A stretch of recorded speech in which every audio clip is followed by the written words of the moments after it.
Rikers Island sits in the East River, just across from LaGuardia Airport, and its 10-jail campus is the main carceral complex for New York City. For decades, advocates and journalists have documented the dysfunction, violence, and deteriorating condition at Rikers. Now, new photos obtained through a public information request by Gothamist reveal just how bad the conditions are. The disturbing photos were shown to hundreds of prosecutors in an August presentation prepared by the Board of Correction, which oversees and regulates the Department of Correction. With me now is Matt Katz, reporter for WNYC and Gothamist, who requested these photos. Matt, thanks so much for being back on The Takeaway with us. Oh, sure thing, Melissa. Thanks. Can you tell us what some of these photos show?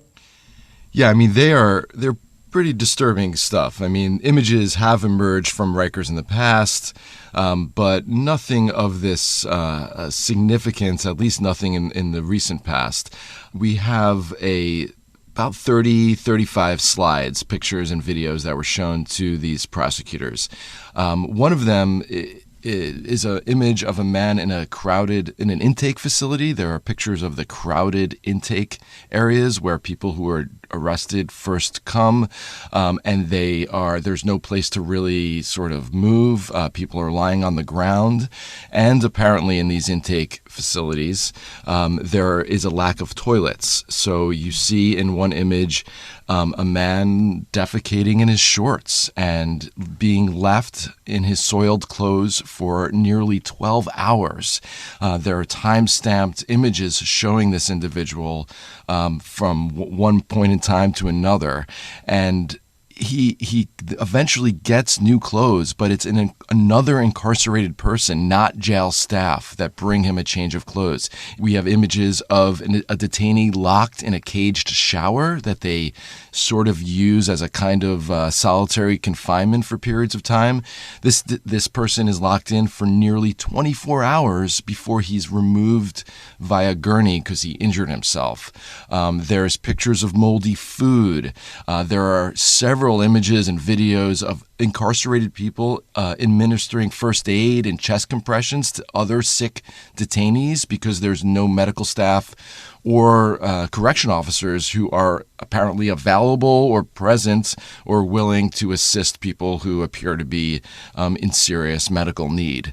It's a range of images that sort of try to give the prosecutors a full sense of the depravity at Rikers Island right now.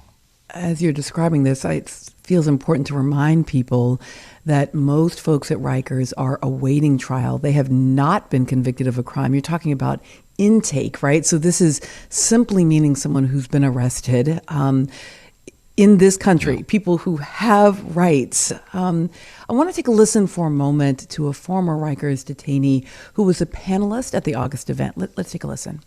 The purpose is to explain to them that when you're sentencing someone to Rikers, when you're asking for high amounts of bail, when people are poor, you're actually condemning them to a death sentence, possibly. Yeah, that's Lima Aki. He spent many years as an incarcerated person at Rikers Island. Now he runs a nonprofit, Incarcerated Nation Network, and he tries to assist people who are leaving incarceration. He was a panelist at this event, as you had mentioned, and he was there in order to add to the images that were being shown by the Board of Correction to tell these prosecutors what life is like in Rikers Island, because the Manhattan District Attorney, the boss for these prosecutors, wants them to understand that when the prosecutors are going before judges to either request bail on bail-eligible crimes and request that the judge keep people held in jail before their trials, pre-trial, and not release them under some sort of supervision on the street, or when they go before a judge and file charges. I talked to a former prosecutor in that very office who said most crimes can actually be charged in a variety of different ways. So prosecutors have a ton of discretion in really two ways: in deciding whether or not to request that a judge hold somebody pre-trial, either on bail or not, or whether the judge should release that person, maybe under some sort of supervision. There's programs where the courts work with nonprofits, and they can help guarantee the person shows up to court, even if they're not locked up until their court date. So prosecutors have power there. Prosecutors have wide discretion when it comes to deciding what charges to file. I spoke to a former Manhattan prosecutor who said that most crimes, almost all crimes, can be charged in a variety of ways. So maybe a prosecutor does not file as harsh of a charge against an individual because the prosecutor is aware of where the individual will end up before trial, and that's Rikers Island. The issue is that people are being held at Rikers, even though most are pretrial, for longer and longer periods of time. Almost a third of those held at Rikers Island stay there for more than a year. But this is a facility not meant for long-term stay. There are not the kinds of programs that one might get in a prison when they're sentenced to years behind bars. There is a documented lack of medical care with people just who are in need of seeing a doctor are not escorted to their medical appointments. This happens thousands of times every month. It's documented by the city. So the point of this program was to make prosecutors think about these things and kind of visually understand where they're having such a huge role in sending somebody to live and perhaps die. And what's been the response from the Department of Correction? The Department of Correction, this is the agency that actually runs the city jails, did not know that the Board of Correction, this watchdog agency, was doing this Zoom presentation before 200, 300 Manhattan prosecutors. So we sent them the presentation that we obtained via public information request, and they said it represented maybe just a point in time. So yes, there might have been an individual who soiled himself, but they could not confirm how long that person was left like that. Yes, there were crowded cells, and yes, there was an individual in a caged shower, but they would not confirm that actually was going on for a long period of time or represented reality. And they also said this is a new administration that's in charge of the city jails right now because the mayor was just elected earlier this year.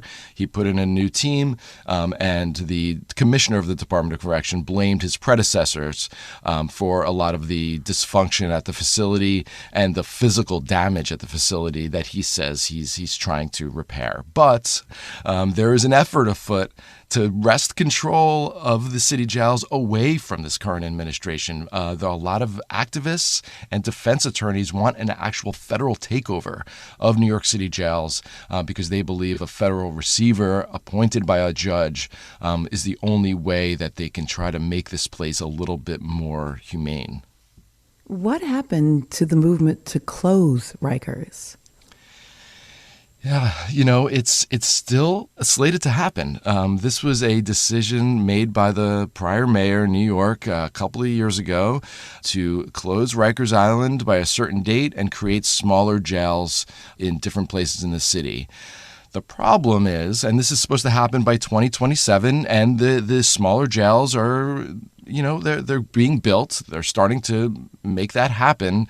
The big issue, though, is that is very dependent on the number of people incarcerated by New York City to be a lot lower than it is now. The decision to close Rikers was made at a time when the jail population was lower than it is at this point. And the reason why it's gotten higher and higher is because Mayor Eric Adams directed his NYPD to focus more on lower level crimes and make more arrests, which they've done, and also crime rates and certain elements of crime have gone up. The number of, according to police data, the number of people committing certain crimes has increased. But they need 3,300 people incarcerated by New York City in order to put them in the other jails in the city. Otherwise, they're not going to have enough space, and they're going to have to keep people at Rikers Island. However, right now, there's more than 5,000 people incarcerated by the city of New York. So it's, what this presentation really showed is the role so many elements of the criminal justice system, as you very well know, Melissa, have in decreasing incarceration and dealing with the scourge of mass incarceration in this country. I'm wondering for policymakers who are making these decisions. I mean, you point to, even the issue of sort of reducing the population enough to get to a place where some of these spaces can be closed. I'm wondering if you have insights from these decision makers about how they adjudicate, knowing these kinds of conditions exist on the one hand, but also knowing that they're in a public opinion space where oftentimes right now, crime ends up at the top of a kind of public opinion poll around what's most important, and they're wanting to appear to be a certain kind of decision maker. Yeah, I think it's very messy, and their decisions aren't always clear. The Manhattan prosecutor, the district attorney, Alvin Bragg, was elected as a so-called progressive prosecutor, the kind of individual who does whatever he can to ensure that people don't get locked up for, or if they do, for as little amount of time as necessary, because there's a fundamental understanding that jail and prison damages people and does not necessarily make communities safe. I mean, that's his philosophy. And yet, from the day one, from the day he took office earlier this year, he has been attacked on the pages of the New York Post, for example, and other affiliated media outlets like Fox News. And the criticism of him is that the reason why certain crime rates are higher right now in New York City is because there's a progressive prosecutor and people think they can get away with anything. And when people are scared, and when people are nervous taking the subway for whatever reason, because they saw a bad news story or because something terrible might have happened to them, they want people. Some people's instinct is to lock criminals up, and then the criticism builds, and then they see a headline saying that there's a progressive prosecutor who wants to let everybody out of jail, and that's part of this, and it influences Alvin Bragg. I mean, he sees these headlines when he's at the bodega, and it influences prosecutors. It influences judges who don't want their names on the cover of the paper if they happen to give a short sentence or let somebody out on a low bail who ends up committing another terrible crime. So the line prosecutors all the way up to the district attorney and the judges and everybody else in the system, they might believe philosophically that we lock too many people up in this country. But then when the rubber meets the road, sometimes those decisions don't reflect that philosophy. Matt Katz is reporter for WNYC and Gothamist. Matt, thanks for your work in obtaining these photos, and thanks so much for joining us here on The Takeaway. Really appreciate the conversation, Melissa. Thanks. In a request for comment from WNYC to the New York Department of Correction, DOC Commissioner Louis A. Molina responded with this, quote, "These disturbing images represent points in time, not continuous conditions on Rikers Island. Our infrastructure and staffing challenges, which are the result of years of mismanagement and neglect, are no secret. Every day, we're pursuing our action plan in partnership with the Federal Monitor to permanently eradicate the very conditions seen in some of these photos."